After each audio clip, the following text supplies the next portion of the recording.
Familia, what a pleasure to be here with you. I'm Dr. Ilan Shapiro. I'm the Medical Director for Health Education and Wellness. And today is a special Vitals conversation. We have a lot of information here today because guess what?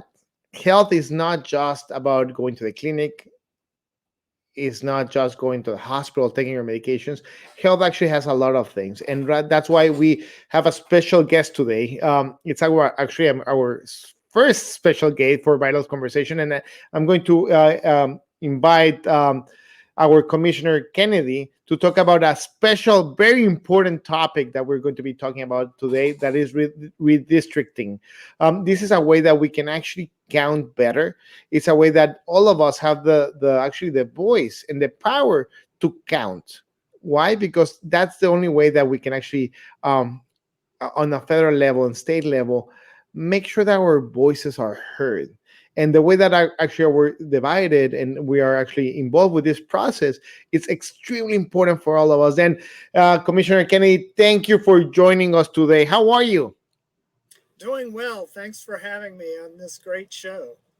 Oh, it's really a pleasure. And I'm going to put here some information that will be circulating here if you want to go to that website in the meantime.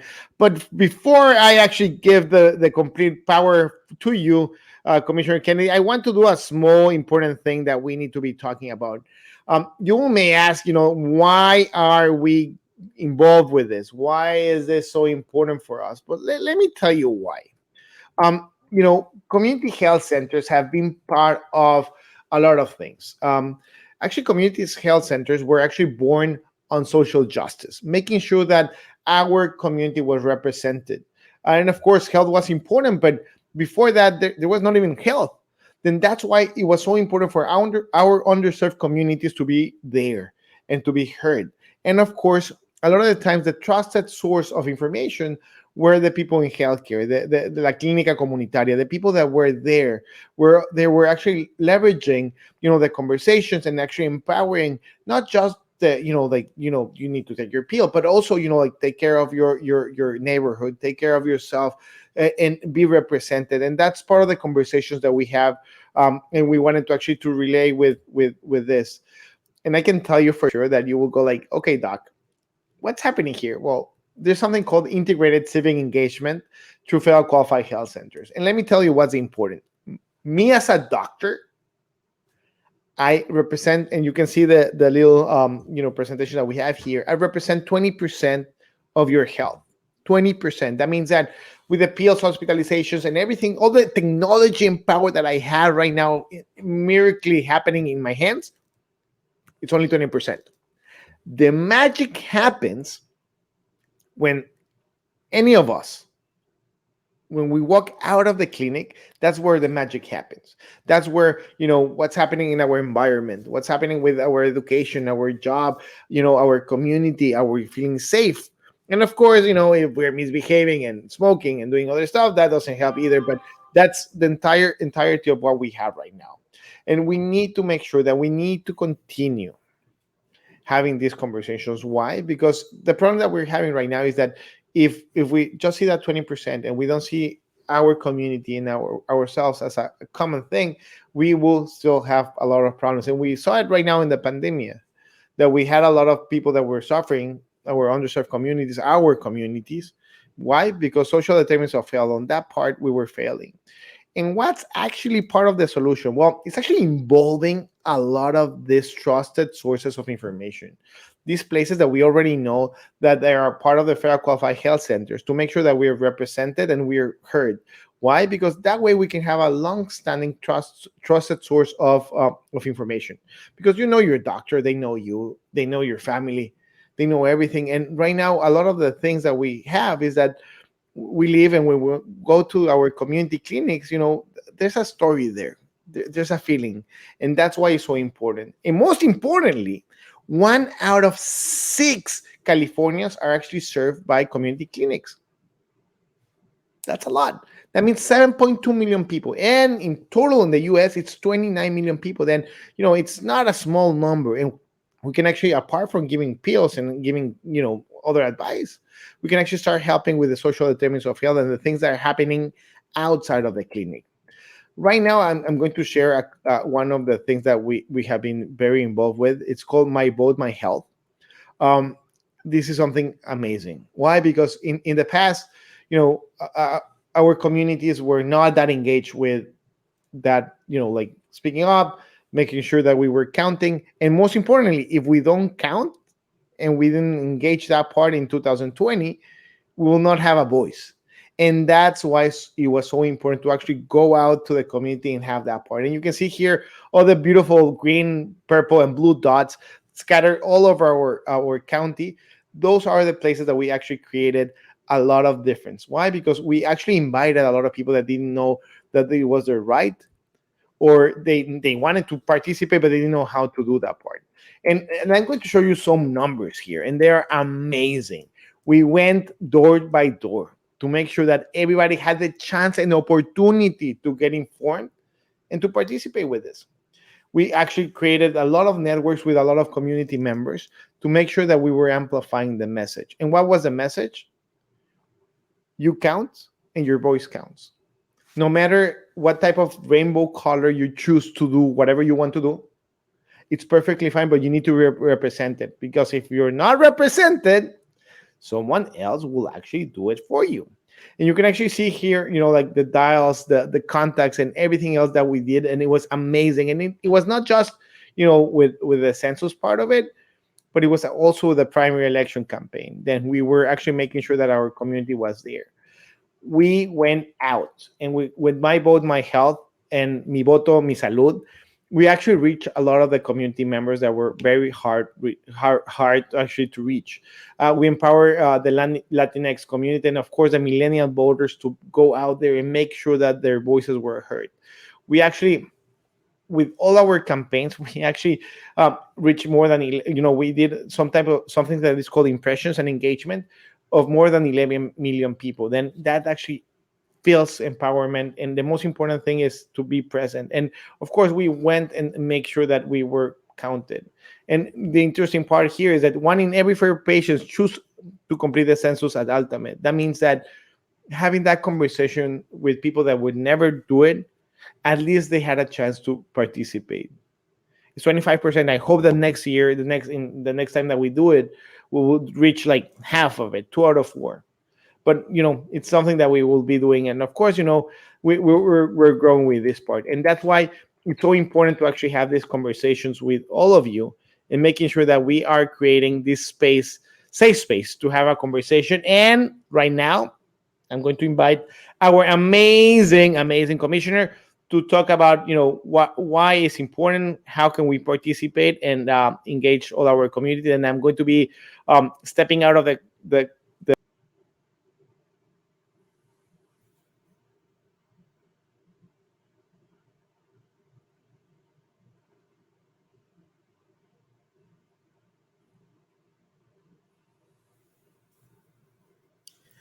Okay. Thank you, Dr. Shapiro. And thanks again for having me with you today. In this redistricting basics presentation, we're going to go over who the commission is, what we do, and how you can get involved in the process. Next. Just a friendly reminder, California Government Code forbids us from taking public input outside of a regularly scheduled commission meeting or official public input session. So we can't take any comments about the actual lines to be drawn today, but at any point, you're more than welcome to visit our website at redrawthelinesca.org to provide input. Next. So, what is redistricting and why do we redraw district lines? Well, redistricting is defined as drawing new boundaries that determine which Californians are represented by each new electoral district. Many people ask us why we have to redraw districts every 10 years. And it's important to note that a lot changes in 10 years. Communities change, they change in their interests, their priorities. People are born, people die, people move in, people move out. And so areas where there were once roughly the same number of people become unequal. Next. One of the greatest powers that the people of California have is to elect their own representatives to conduct the business of their government. Redistricting has been used at some points in some places to exclude communities from political power. And in most other states, it's the politicians themselves who redraw the districts. They often end up drawing safe districts for themselves to allow them to stay in office. By participating in the redistricting process, we are hoping that more communities can have the opportunity to elect candidates of their choice. Next, at the federal level, the U.S. Constitution requires that everyone receive equal representation in the government. So, the first step on the road to fair representation is that reapportionment takes place after each national census to ensure that seats are held by the states in proportion to the size of their population. California currently has 53 seats, but that will change to 52 in the next elections based on the 2020 census. After the federal government publishes updated census information, California has to redraw the boundaries of its congressional, state senate, state assembly, and state board of equalization districts so that the districts correctly reflect the latest count of the state's population. The commission will be drawing districts for all four of these bodies: 52 seats for the U.S. House of Representatives, 40 seats in the state senate, 80 seats in the state assembly, and 4 seats on the Board of Equalization. That's 176 districts in total. Now, under the California Constitution, the commission has to draw districts according to these criteria. Next. And not only do we have to draw them by these 6 criteria, we have to actually draw them using these criteria in this order. So, first of all, districts have to have roughly equal population to comply with the Constitution of the United States. Second, the districts have to comply with the Voting Rights Act to ensure that minorities have a fair opportunity to elect their preferred representatives. Third, districts must be drawn contiguously so that all parts of the district are connected to each other. Fourth, districts must minimize the division of cities, counties, neighborhoods, and communities of interest to the extent possible. Now, one important note on this criterion is it does not establish any hierarchy among counties, cities, neighborhoods, or communities of interest. All of those are the same for us as we're drawing the districts. Five, districts should be geographically compact so that if we're building a district and we need to add population, we should add that population from nearby rather than going a great distance to find the additional population we need when we're building the district. And sixth, where practicable, each Senate district should consist of 2 complete and adjacent assembly districts, and each Board of Equalization district should consist of 10 complete and adjacent state Senate districts. 2 other things: the place of residence of any incumbent or political candidate cannot be considered in the creation of a map, and districts may not be drawn for the purpose of favoring or discriminating against any incumbent political candidate or political party. Next. So, communities of interest are defined as a concentrated population that shares common social and economic interests that should be included within a single district for purposes of its effective and fair representation. Now, examples of communities of interest include areas in which people share similar living standards, where they have similar cultures, use the same transportation facilities, have similar work opportunities, or access to the same media. And these are just examples. There can be other types of communities of interest as well. And so, with that variety in types of communities of interest, hopefully it's clear that people can actually belong to multiple communities of interest at the same time. Keep in mind that a community of interest is not the same as a political district. but communities of interest are the key building blocks that we will be using when we're building the political districts. Next. So communities of interest can be described by creating maps, by telling us about your community. Although there are no clear rules about how to define a community of interest, these are just a few basics to help you out in the process. First of all is oral testimony. Personal testimony is very powerful. Share examples of things that members of your community have in common. What makes the community unique? Imagine that you're describing your community to a visitor. You can do this either during the Commission's regular meetings or during our community input hearings that we'll be holding. Written testimony. You can use a written description to tell the story of your community. Describe what connects community members and why it's important to keep the community together during redistricting. Now, communities usually end up participating in redistricting because they feel that their problems aren't being resolved by their elected representatives. Describing your community's problems through personal stories helps to demonstrate the importance of having elected officials who actually understand and respond to the needs of your community. Create a map of your neighborhood or community, indicating the name of the main streets and any main points inside the community. You can do this either using the online tool that we'll talk about in a moment or a paper version of that same tool. And if you aren't able to draw a map, we can help if you provide us with the community boundaries in writing. It's important to tell us about your community to keep it together. This will ensure that political leaders help they hear your voice when they take decisions on things like schools and your taxes. Next, we wanted to highlight that we are just one of many redistricting efforts occurring in California. The Commission is redrawing districts for state offices, while counties, cities, school districts, water districts, community college districts are also redrawing their districts at the same time. We just wanted to highlight this because these different efforts are happening simultaneously and it can be confusing. Next, the 2010 Citizens Redistricting Commission was California's first independent commission.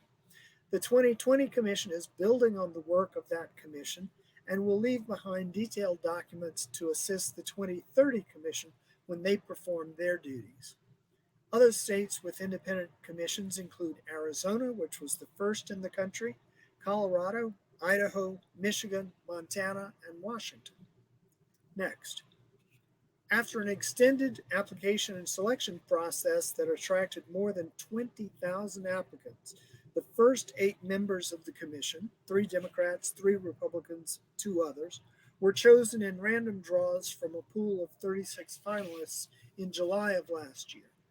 And then we then chose the final 6 members, 2 Democrats, 2 Republicans, and 2 others, in August of last year.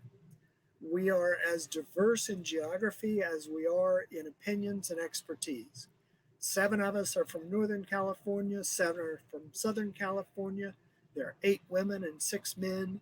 We range in age from our 30s to our 60s, and we have NGO leaders, engineers, pastors, law enforcement officers, political scientists, public servants, and lawyers. Our meetings are held online for now. Everyone is welcome to join us.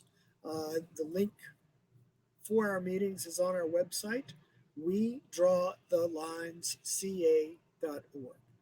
Next, we've made more than 100 of these presentations to groups around the state. The presentation is also available in video form on our YouTube channel and our website. After we finish these education sessions, the Commission will hold public meetings starting June 10th to accept public input to assist us in drawing the new electoral maps. But you don't have to wait until then to provide input to the Commission. You can provide input to the Commission in a number of ways, including submitting input through our communities of interest mapping tool. That is at drawmycacommunity.org. You can do it by visiting our website at wedrawthelinesca.org. You can contribute by email, votersfirstact at crc.ca.gov,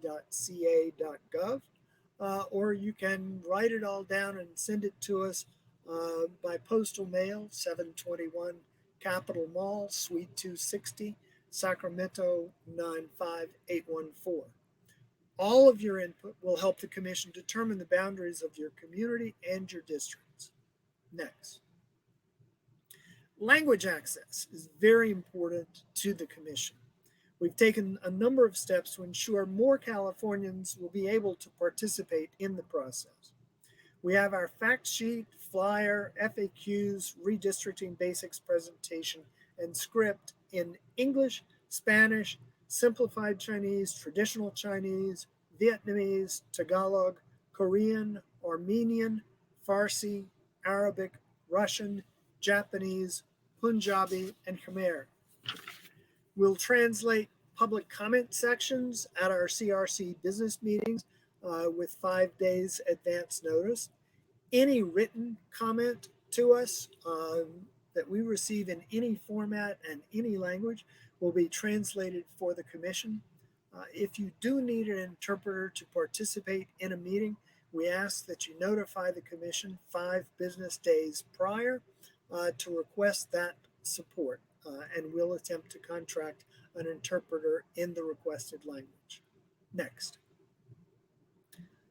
Unfortunately, COVID-19 has delayed many things, including the census data that we need to draw the district maps.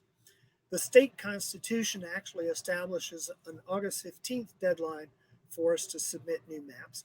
But in February of this year, the Census Bureau announced that it would release redistricting data on September 30th.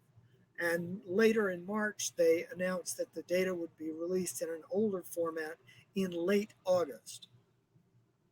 Fortunately, in July of last year, the California Supreme Court ruled that we should have until December 15th of this year to submit our maps to the California Secretary of State due to the delay in release of census results. The court also ruled that if census results are received after July 31st this year, which is what is most likely at this point, our commission deadline would be extended accordingly.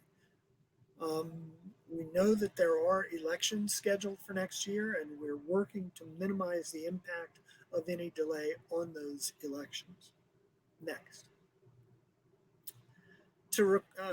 Just a reminder that we cannot take any public input on the drawing of districts today. Next.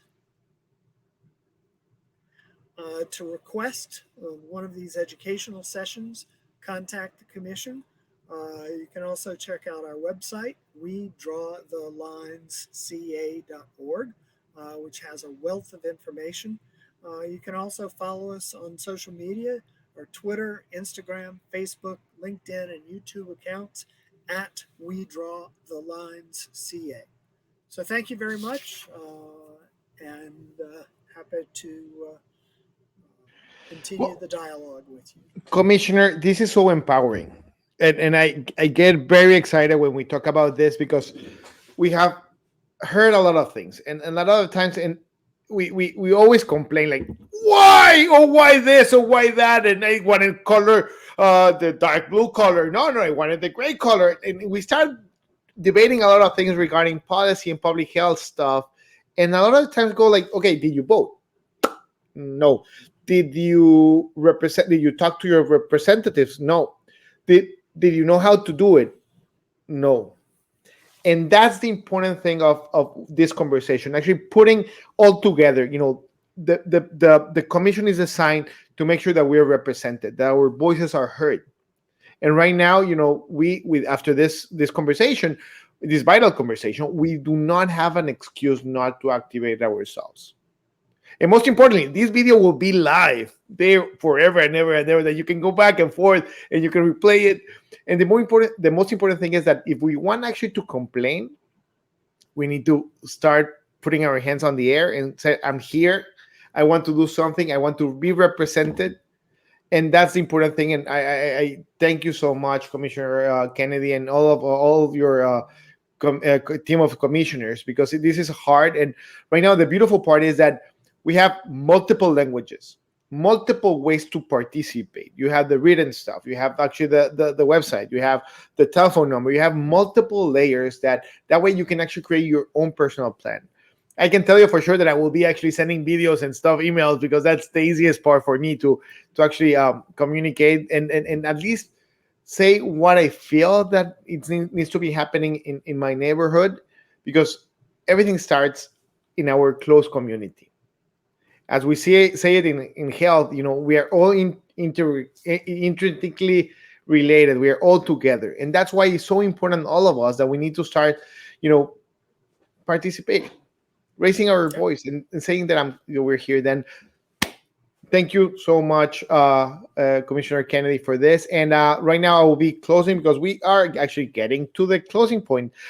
Any last words, Commissioner? Anything that you would like to share?